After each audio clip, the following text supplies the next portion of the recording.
Ladies and gentlemen, this is TVP World. You're watching another edition of Military Mind, bringing you news from the front lines. I'm your host, Benjamin Lee. Moscow's war in Ukraine shows no signs of slowing, with Russian forces launching over 100 drones across the country overnight. In April, 3 residential buildings were damaged in the attacks, and regional officials reported that a fire broke out in one of the buildings, but was quickly extinguished. Fortunately, no casualties have been reported so far. Drones also struck the Ivano-Frankivsk region, with local authorities reporting that critical infrastructure facilities were the supposed target. The extent of the damage remains unknown, but emergency services are saying that there are no fatalities. Moving to the front line, the US-based Institute for the Study of War highlighted that the Russian Ministry of Defense is paying an unusually high amount of attention to capturing Velika Novoselka, a small town in the west of the Donetsk region, which may indicate that the Russian Federation wants to shape the West's perception of the situation on the battlefield and weaken international support for Ukraine in this way. Now, in addition, the capturing of Velika Novoselka and the redeployment of Moscow's units will indicate the direction of the Russian offensive in the spring and summer. Analysts note that Russian advances in the west of the Donetsk region continue to be gradual and much slower than the expected pace for modern mechanized warfare. Russian forces continue to face logistical challenges, including difficulties crossing rivers, which could complicate any significant advances in the region. Questions also linger as to how much combat power Russian forces have left after months of continuous fighting. Now, moving on to the Middle East.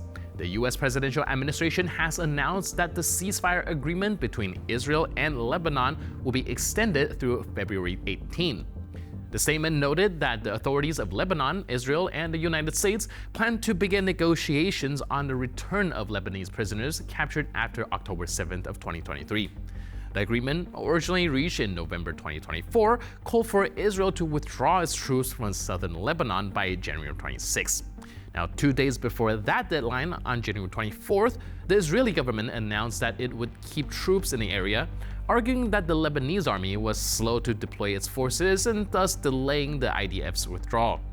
Thousands of people tried to return to their homes in southern Lebanon on January 26 when the agreement expired, defying Israeli military orders. Lebanese authorities have said, adding that Israeli forces killed 22 residents trying to return home.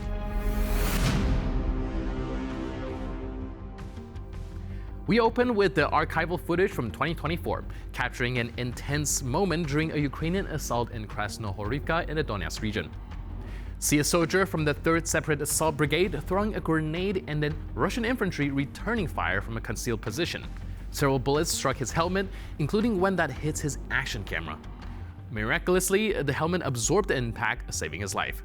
Now, the 3rd Separate Assault Brigade, known for its resilience, is fitted with state-of-the-art gear to handle high-risk operations like these. Their quick reactions and teamwork often turn dire situation into triumph. So, let's take a look. Обходить с левой стороны? Справа. Справа, хорошо. Но перед обходом туда, Туда? гранату закидываем. Держи. Просто гранатку на всякий, профилактическую. За Рейнара. Рейнара? Это Рейнара. А, Блядь, не в ту сторону. Я извиняюсь. Рейнар простит. Заходите. Ой, за Рейнара, за Купера. За Купера, да. О. Так, Цинкович?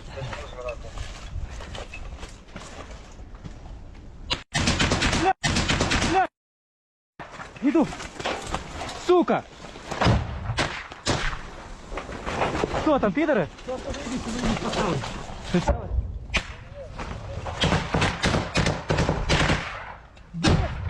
Дым, прикрытие!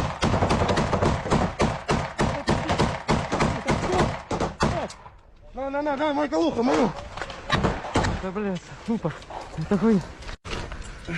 Ты видел, кто стрелял? Пидоры! Пидоры? Сука, надо откатиться. Откатиться. Откатись. Отходи за меня. Не знаю, так? Да. Да.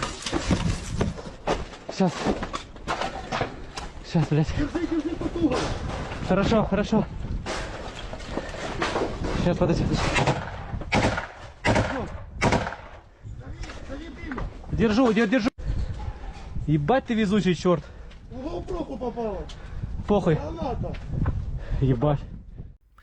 Now let's step into the intense operations of Ukraine's 73rd Special Operations Center as they conduct raids, ambushes, and precise strikes against Russian forces in the Kursk region. This video captured their daring missions, neutralizing Russian personnel, sabotaging equipment, and flawlessly clearing hostile areas. The 73rd Special Operations Center specializes in amphibious and unconventional warfare, utilizing advanced tactics honed over the years of training. Their ability to adapt and maximize every resource has earned them a reputation as one of Ukraine's most formidable units. Let's watch.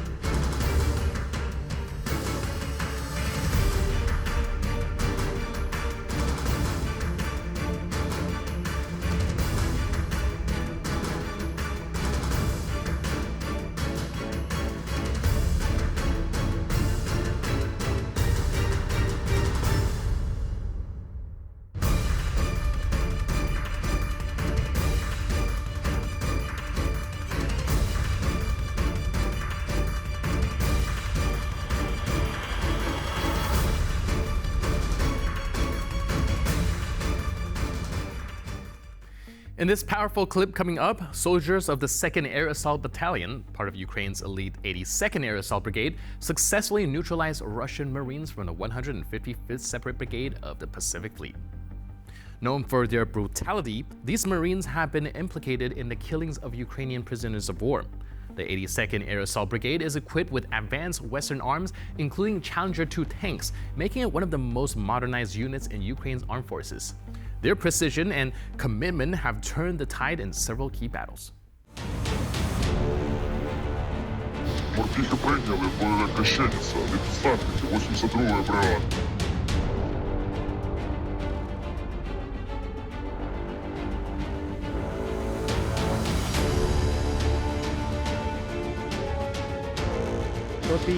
Та бригада морської піхоти.